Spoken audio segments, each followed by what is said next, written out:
உங்களுக்கு ப்ராப்ளமா கொடுக்கல, ஜஸ்ட் உங்களுக்கு கான்செப்டா கேக்குறேன். என்னுடைய டிஸ்டன்ஸ நான் double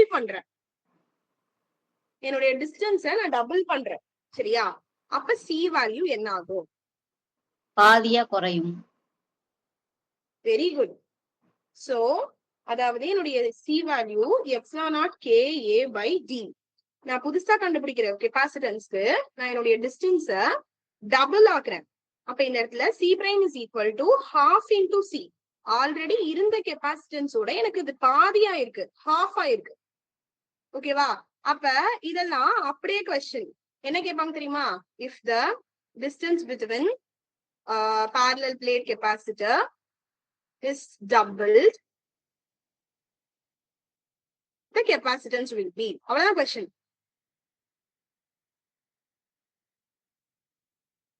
option A halved, option B tripled, option C remains change, option D either whatever ஏதோ ஒன்று போட்டுக்கலாம். அப்ப இந்த மாதிரி கேட்டுருவாங்க. இதுல எந்த டேட்டாவுமே நமக்கு இல்ல.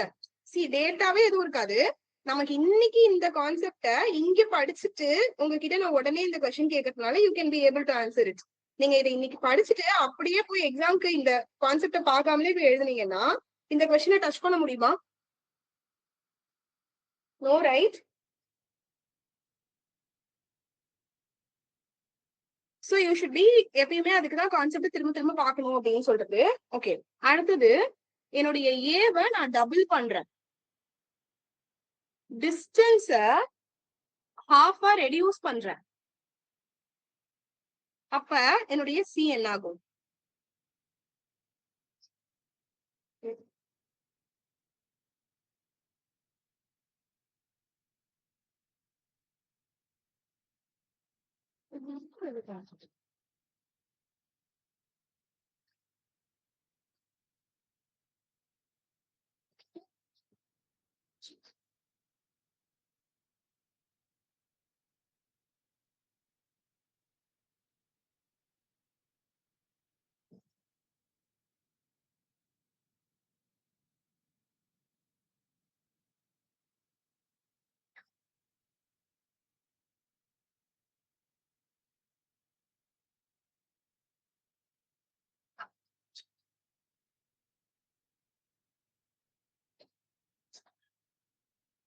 மேம் 4 மடங்கு ஆகுமா ma'am? Yeah, it becomes 4 times. Very good. எப்ப என்னுடைய கெபாசிட்டன்ஸ் ரிமைன் சேமாவே இருக்கும்?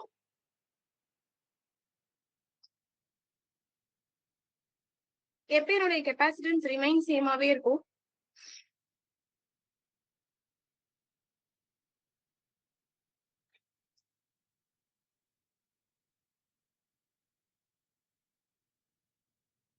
ஏவும் டிஸ்டன்ஸும் டபுள் ஆனா ரிமைன்ஸ் சேமா இருக்கும் கெபாசிட்டன்ஸ். அவ்வளவுதான், சூப்பர், அவ்வளவுதான். அப்போ இந்த மாதிரி parallel plate கெபாசிட்டரோட இது மட்டும் ஒரு சின்ன ரீகேப் பண்ணிக்கலாம்.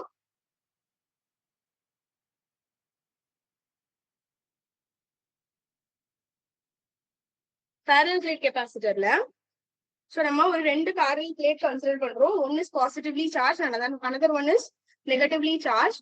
அப்போ இங்க வந்துட்டு நமக்கு இல்ல ஹோல் ரீகேப் போயிட்டு இல்ல. ஓகே, எனக்கு இங்க ஒரு டவுட். இந்த பொட்டன்ஷியலோட வேல்யூ இருக்குல்ல, வேர் இஸ் த பொட்டன்ஷியல்? பொட்டன்ஷியலோட ஃபைனல் வேல்யூ சொல்லுங்க. பொட்டன்ஷியலோட ஃபைனல் வேல்யூ சொல்லுங்க. V is equal to இன்னைக்கு கிளாஸ்ல ஃபர்ஸ்ட் பார்த்தோம் இல்லையா, 1/4 pi epsilon naught P by R square. P by R squared. இந்த P வந்து வெக்டர் குவான்டிட்டி தானே, அப்புறம் ஏன் இது எனக்கு scalar quantity?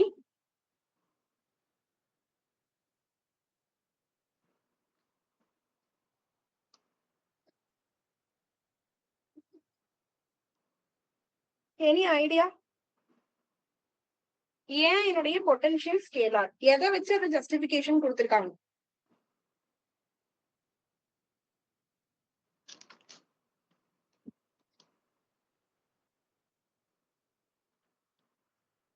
Okay, I'll teach you. நமக்கு V ஓட ஃபார்முலா என்ன சொன்ன? மைனஸ் இன்டெகிரல் E dx சொன்னோம் இல்லையா? இந்த இடத்துல எலக்ட்ரிக் ஃபீல்டும் வெக்டர் குவான்டிட்டி, இதுவும் வெக்டர் குவான்டிட்டி. இப்ப எனக்கு இது ரெண்டுத்துக்கும் நடுவுல டாட் ப்ராடக்ட் இருக்கு. டாட் ப்ராடக்ட் இருந்தா மேம் அது எப்படி எழுதலாம்னு சொல்லியிருக்கேன். இடிஎக்ஸ் sin தீட்டாவா cos தீட்டாவா?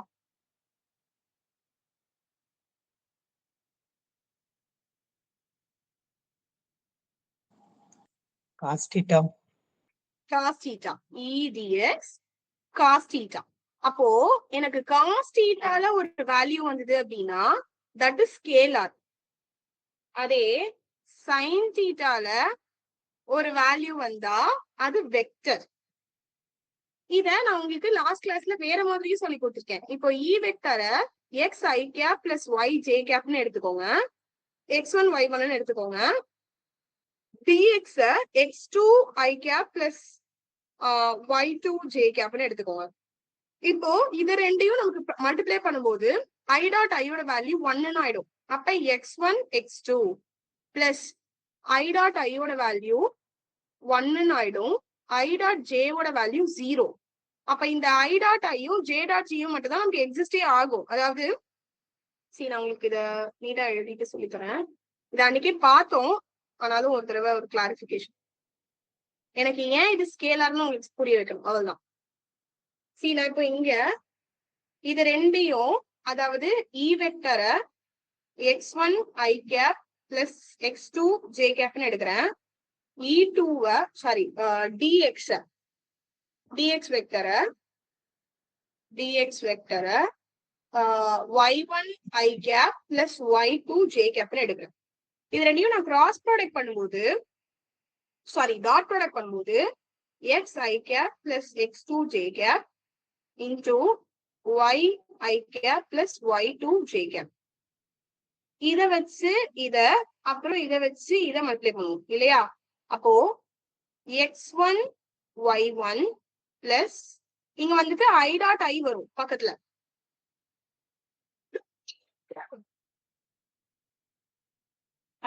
i cap dot i cap.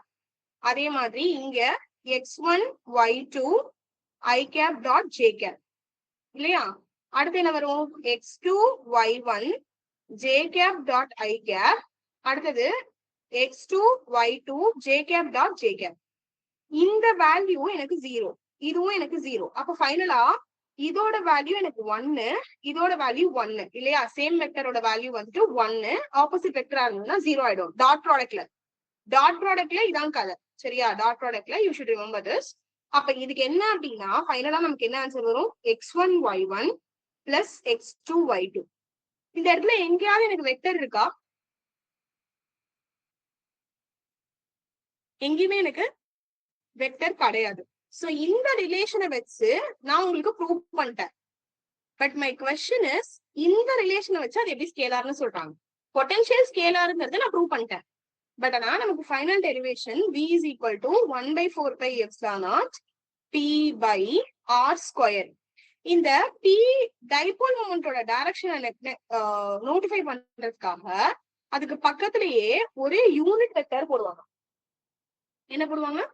Unit vector போடுவாங்க. அப்ப அந்த யூனிட் வெக்டரை நான் டாட் ப்ராடக்ட்ல எழுதும்போது it will become, unit vector அப்படிங்கறதால வேல்யூ 1 ஆயிடும், p cos தீட்டான்னு வரும். எனக்கு ஃபைனலா p cos தீட்டான்னு வரும். இது அலாங் த ஆக்சியல் லைன் தான் இல்லையா? அலாங் த டைபோல் இல்லையா? அலாங் த டைபோல் அப்படின்னு பார்க்கும்போது எனக்கு தீட்டாவோட வேல்யூ 0 ஆயிடும், cos 0 வேல்யூ 1. அப்ப நமக்கு final answer 1/4 pi epsilon naught p by r square வரும்.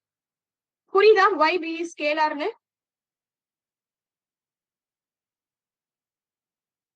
இன்னைக்கு நைட்டு 3 மணிக்கு நான் எழுப்பி கேட்பேன் உங்க எல்லாரையும், b வந்து ஸ்கேலாரா வெக்டாரான்னு சொல்லணும் எனக்கு. பொட்டன்ஷியல் ஸ்கேலார் குவான்டிட்டின்னு ஒரு அசர்ஷன் ரீசன் கொஸ்டின் வரும் இந்த தடவை, சரியா? புரிஞ்சுதா ஏன் அதை ஸ்கேலார்னு சொல்றோம்னு? இந்த டவுட் எல்லாம் நீங்க கேட்டு நான் சொல்லி தரணும். ஆனா ஓகே, ஃபைன். சோ யா, இப்ப ரீகேப் போயிடலாம். லாஸ்ட் 7 minutes தான் இருக்கு. இப்போ அடுத்த டாபிக் ஸ்டார்ட் பண்ணா கரெக்டா இருக்காது. ஓகே, சோ எதுல ஸ்டார்ட் பண்ணும் அப்படின்னா ப்ராப்ளம்ஸ் போட்டோம். ப்ராப்ளம்ஸ் எல்லாருக்கும் தெரிஞ்சிருக்கும்னு நினைக்கிறேன். அப்புறம் இந்த ஷார்ட்கட் சொல்லும் போது எல்லாரும் இருந்தீங்களா? அப்புறம் ஒரு 2-3 பேர் ஜாயின் ஆயிருக்கீங்க. எல்லாரும் இருந்தீங்களா இந்த ஷார்ட்கட் சொல்லும் போது? சத்யா மேம்லாம் அப்புறம் ஜாயின் பண்ணீங்களா இல்ல ஃபர்ஸ்டே வந்துட்டீங்களா?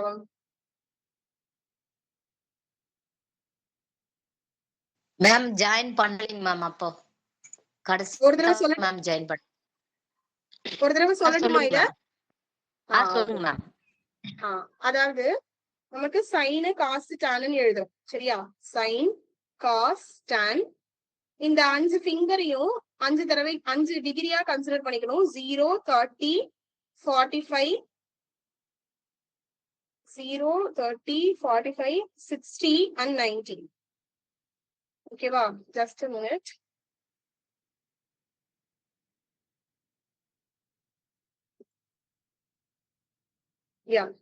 ஃபர்ஸ்ட் ஸ்டெப் என்ன அப்படின்னா இதுக்கு மேல 0, 1, 2, 3, 4 போட்டுக்கணும். 0ல ஸ்டார்ட் பண்ணணும். இது ஞாபகம் வச்சுக்கோங்க. உங்களுடைய கட்டை விரல் 0 சரியா? அதுக்கப்புறம் செகண்ட் ஸ்டெப் என்ன அப்படின்னா இது எல்லாத்துக்கும் ரூட் எடுக்கணும். செகண்ட் ஸ்டெப் இது எல்லாத்துக்கும் ரூட் எடுக்கணும். தேர்ட் ஸ்டெப் இத 2ஆல டிவைட் பண்ணணும். இத 2ஆல டிவைட் பண்ணணும். அவ்வளவுதான். இதை ஞாபகம் வச்சுக்கிட்டீங்கன்னா அதை எழுதிடலாம். சி ஸ்கொயர் ரூட்டுக்கு 0க்கு ஸ்கொயர் ரூட் எடுத்தா 0 தான். இங்க 1/2 ஏன்னா ஸ்கொயர் ரூட் ஆஃப் 1 is 1. இங்க பாருங்க இந்த √2/2 எப்படி எழுதலாம் அப்படின்னா √2/√2 into √2 எழுதலாம். சோ இதுவும் கேன்சல் ஆயிடும். இங்க இட் இஸ் 1/√2. இது √3/2 அண்ட் இங்க √4 விட்டு ரூட்டை வெளியில எடுத்தோம் அப்படின்னா 2 ஸ்கொயர் த ஸ்கொயர் ரூட் இல்ல ஸ்கொயர் ரூட்குள்ள 2 எழுதலாம். அப்ப இதுவும் கேன்சல் ஆச்சு. 2 கேன்சல் ஆச்சுன்னா 1. இது அப்படியே எனக்கு இங்க தலைகீழ எழுத வேண்டியதான். 1 √3/2 1/√2 1/2 0 எழுதிட்டோங்க. டேனோட மதிப்பு சைன் பை காஸ். அப்ப இது எல்லாத்துக்கும் ரெசிப்ரோக்கல் எடுக்கணும். So 0/1 is 0. இந்த 2 கேன்சல் ஆச்சுன்னா 1/√3. இதுவும் கேன்சல் ஆச்சுன்னா டைரக்டா 1 போடலாம். இந்த இடத்துல by 2 கேன்சல் ஆயிடும். √3. anything by 0 it is infinite. ஓகேவா? Okay ma'am. Yeah super. So அதுக்கப்புறம் நம்ம ஸ்டார்ட் பண்ண topic electric potential due to electric dipole. அதுலயும் 2 இருக்கு. ஒன்னு அலாங் த ஆக்சிஸ், இன்னொன்னு equatorial point. Along the axis பார்க்கும்போது ஏபின்னு ஒரு டைபோல் எடுத்துக்கணும். ஒரு டிஸ்டன்ஸ் வந்து 2a இருக்கு. அதுல பாயிண்ட் பி ஆர் டிஸ்டன்ஸ்ல நமக்கு சென்டர்ல இருந்து கன்சிடர் பண்ணோம் அப்படின்னா electric potential at point P due to -q எழுதும்போது 1/4πε0 - q r/l. ஏன்னா நமக்கு இந்த டிஸ்டன்ஸ் ஃபுல்லாவே கன்சிடர் பண்ணிப்போம் இல்லையா? இது வரைக்கும் கன்சிடர் பண்ணுவோம். அப்ப ஆர் பிளஸ் எல் அப்படின்னு வரும். பட் அதே நான் வந்து பிளஸ் கியூக்கு எழுதுனேன் அப்படின்னா இதுல இருந்து மட்டும்தான் பிளஸ் கியூக்கு எழுதுனேன் அப்படின்னா இதுல இருந்து மட்டும்தான் நம்ம வந்து கன்சிடர் பண்ணுவோம். அப்ப இந்த எல்லோட வேல்யூ எனக்கு வேண்டாம். அப்ப ஆர் மைனஸ் எல் இல்லையா? R minus L. அதுக்கப்புறம் இதை நம்ம மேத்தமெட்டிக்கலா சால்வ் பண்ணும்போது you are getting b is equal to 1/4πε0 p/r². இதே நமக்கு மோனோபோலா இருந்தது அப்படின்னா it is varies as 1/r. டைபோலா இருக்கும்போது 1/r² அப்படின்னு வேரி ஆகுது. அதே ஈக்குவட்டோரியல் லைன் பார்க்கும்போது நமக்கு சேம் சார்ஜஸ் பட் ஆனா ஆப்போசிட் டைரக்ஷன்ல அலைன் ஆயிருக்கிறதுனால நமக்கு இந்த பொட்டன்ஷியல் ரெண்டுமே கேன்சல் ஆகி 0 அப்படின்னு வரும். அப்ப மல்டிபோல் எக்ஸ்பான்ஷன் நமக்கு எதுக்கு மட்டும் தான் எழுத முடியும்னா அலாங் த ஆக்சிஸ் ஆஃப் டைபோலுக்கு மட்டும் தான் எழுத முடியும். சோ மோனோபோலுக்கு பார்க்கும்போது it is inversely proportional to R. Dipole r², quadrupole r3, octopole r⁴. இது ரொம்ப முக்கியமான டேபிள். ஏதாவது செவத்துல எழுதி ஒட்டி வச்சுக்கோங்க. அடுத்தது நம்ம அப்ளிகேஷன் ஸ்டார்ட் பண்ணுவோம். கெப்பாசிட்டர்ல நமக்கு எலக்ட்ரிக் சார்ஜ் ஸ்டோர் பண்ண முடியும். 2 கண்டக்டர்ஸ் வந்துட்டு 2 opposite charges separated by insulating அப்படி இல்லைன்னா செமிகண்டக்டிங் மீடியம்ல. அண்ட் இதோட அப்ளிகேஷன்ஸ் பார்க்கும்போது பேட்டரிஸ் அண்ட் ஃப்ரீக்வன்சி ஃபில்டர்ஸ்ல யூஸ் பண்றோம். அதோட சிம்பிள் சொல்லி கொடுத்தேன். சோ இந்த பிளேட் 1ல பிளஸ் கியூ அண்ட் பிளேட் 2ல -q இருக்கும்போது நமக்கு அதோட நெட் சார்ஜ் வந்து 0 ஆயிடும். அதுக்கப்புறம் கெப்பாசிட்டன்ஸ் கத்துக்கிட்டோம். கெப்பாசிட்டன்ஸ் அப்படிங்கிறது என்ன அப்படின்னா எனக்கு கெப்பாசிட்டர்ல எவ்வளவு சார்ஜ் இருக்கோ அவ்வளவு பொட்டன்ஷியல் டிஃபரன்ஸ் எனக்கு ஈக்குவலா கிரியேட் ஆகும். அதாவது ஒண்ணும் இல்ல, இது சிம்பிள் கான்செப்ட். இங்க ஃபுல்லா பிளஸ் இருக்கு, இங்க ஃபுல்லா மைனஸ் இருக்கு, அதாவது நிறைய இருக்கு. ஓகேவா? ஃபர்ஸ்ட் கேஸ்ல 2 பிளஸ் 2 மைனஸ் இருக்கு. அப்ப எனக்கு 2 எலக்ட்ரிக் ஃபீல்ட் தான் கிரியேட் ஆகும். You can count electric field என்றால் உங்களுக்கு புரியணும் அப்படிங்கிறதுக்காக சொல்றேன். இங்க ஆனா நிறைய எலக்ட்ரிக் ஃபீல்ட் கிரியேட் ஆகும். அப்ப என்னுடைய எலக்ட்ரிக் ஃபீல்டு தான் பொட்டன்ஷியல் இல்லையா? E is equal to -del V. அதுவும் டைரக்ட்லி ரிலேஷன் தான். அப்ப என்னுடைய சார்ஜ் கெப்பாசிட்டர்ல எவ்வளவு இருக்கோ அதுக்கு தகுந்த மாதிரி தான் என்னுடைய பொட்டன்ஷியல் டிஃபரன்ஸ் இருக்கும். See, everything is concept. நீங்க எதையுமே மனப்பாடம் பண்ண வேண்டாம். Charge and capacitance is directly proportional to potential difference between plates. அப்ப Q is directly proportional to V. இந்த proportionality இருக்கிறதுக்காக நம்ம இங்க கான்ஸ்டன்ட் ஆட் பண்றோம். இதோடைய யூனிட் போடும்போது கூலும் பெர் வோல்ட். அப்ப எனக்கு வோல்ட்டோட ஈக்குவலன்ட் யூனிட்னு பார்த்தா ஃபாரட். அப்ப 1 farad is equal to 1 coulomb per volt. இதோட டைமென்ஷன் கால்குலேட் பண்ணும். That is m power -1 l power -2 I² t power 4. I பதிலா you can put a also. Capacitance எதை ரெண்டத்தை பொறுத்து இருக்கு அப்படின்னு கேட்டீங்கன்னா shape and size of the கண்டக்டரை பொறுத்து இருக்கு. அதுக்கப்புறம் மீடியம் ரெண்டுக்கும் நடுவில் இருக்கிற மீடியம் பொறுத்து இருக்கு. 3 டைப் ஆஃப் கெபாசிட்டர்ஸ் இருக்கு. ஒன்னு parallel plate, இன்னொன்னு spherical, இன்னொன்னு cylindrical. அதுல நம்ம இன்னைக்கு parallel plate பார்த்தோம். ஒரு பிளேட்டோட சார்ஜ் வந்து +Q, இன்னொரு பிளேட்டோட சார்ஜ் -Q. அது ரெண்டுக்கும் நடுவில் டிஸ்டன்ஸ் d அப்படின்னு ஒண்ணு இருக்கு. நம்ம ஒரு பொட்டன்ஷியல்ல அதை கனெக்ட் பண்ணி வச்சிருக்கோம். சோ இங்க வந்து நமக்கு C is equal to Q by V அப்படின்னு ஆல்ரெடி ஃபார்முலா தெரியும். V ஓட வேல்யூ வந்து -E integral E dot dx. இதுக்கு நம்ம சப்ஸ்டிட் பண்ணோம் அப்படின்னா V is equal to ED அப்படின்னு வந்துடும். அப்ப electric field due to parallel plate capacitor நமக்கு ஆல்ரெடி தெரியும். இன்சைடோட value it is sigma by epsilon naught, அவுட் சைடோட வேல்யூ இட் இஸ் 0. அப்ப அந்த சிக்மா பை எப்சிலான் நாட்டை நீங்க இங்க க்கு பதிலா சப்ஸ்டிட் பண்ணிட்டு சிக்மாக்கு பதிலா Q by A அப்படின்னு கொடுத்தோம் அப்படின்னா QD by A epsilon not. So C is equal to Q by V. அப்ப நான் QV மல்டிப்ளை டிவைட் பண்ணி போடும்போது it will get cancel each other A epsilon not by D. அப்ப எனக்கு இந்த இடத்துல நான் கெபாசிட்டன்ஸ் டைஎலக்ட்ரிக்ல வைக்கிறேன் அப்படின்னா அந்த இடத்துல நமக்கு ஒரு குவான்டிட்டி கேன்னு ஆட் ஆகும். சோ என்னுடைய capacitance directly proportional to area and it is inversely proportional to distance inversely proportional to distance. அப்ப ஏரியா இன்க்ரீஸ் ஆச்சு, கெபாசிட்டன்ஸ் இன்க்ரீஸ் ஆச்சு அப்படின்னு டைஎலக்ட்ரிக் இன்க்ரீஸ் ஆச்சு அப்படின்னா ரெண்டு கேஸ்லயும் எனக்கு கெபாசிட்டன்ஸ் இன்க்ரீஸ் ஆகும். டிஸ்டன்ஸ் இன்க்ரீஸ் ஆகும்போது எனக்கு கெபாசிட்டன்ஸ் டிக்ரீஸ் ஆகும். டிஸ்டன்ஸ் டபுள் ஆச்சு அப்படின்னா சியோட வேல்யூ ஹாஃபா குறையும். டிஸ்டன்ஸ் வந்துட்டு டபுள் ஹாஃபா ரெடியூஸ் ஆகி ஏரியா டபுள் ஆச்சு அப்படின்னா எனக்கு 4 டைம்ஸ் கெபாசிட்டன்ஸா இருக்கும். எப்ப எனக்கு ரிமைன் சேமா இருக்கும்னா ரெண்டுமே டபுளா இன்க்ரீஸ் ஆகும்போது. அதுக்கப்புறம் நமக்கு வந்து B வந்து ஏன் ஸ்கேலார் அப்படின்னு சொல்லிட்டு ஒரு ஜஸ்டிபிகேஷன் கொடுத்தோம். ஓகேவா? So that's all about today's class. ஒரு கொஞ்சம் பர்சனல் ஒர்க் இருக்கிறதுனால இன்னைக்கு ஒரு ½ hour கண்டினியூ பண்ண முடியல. I'm sorry for that. அதை நம்ம கொஞ்சம் நாளைக்கு கிளாஸ்லயோ இல்ல நெக்ஸ்ட் கிளாஸ்லயோ will adjust it. Okay, thank you all. Any suggestions from your side? No, ma'am. How was the class? நல்லா போச்சு மேம். Okay, super. Okay, உட்கார்ந்து படிங்க. We will meet on the next class. Thank you. Revise பண்ணுங்க concepts. முன்னாடி பார்த்த எல்லா கான்செப்ட்ஸையும் revise பண்ணிட்டு அதுக்கப்புறம் கெபாசிட்டர் படிச்சா போதும். Okay, yeah, thank you. Have a nice week ahead. Thank you, ma'am. Thank you.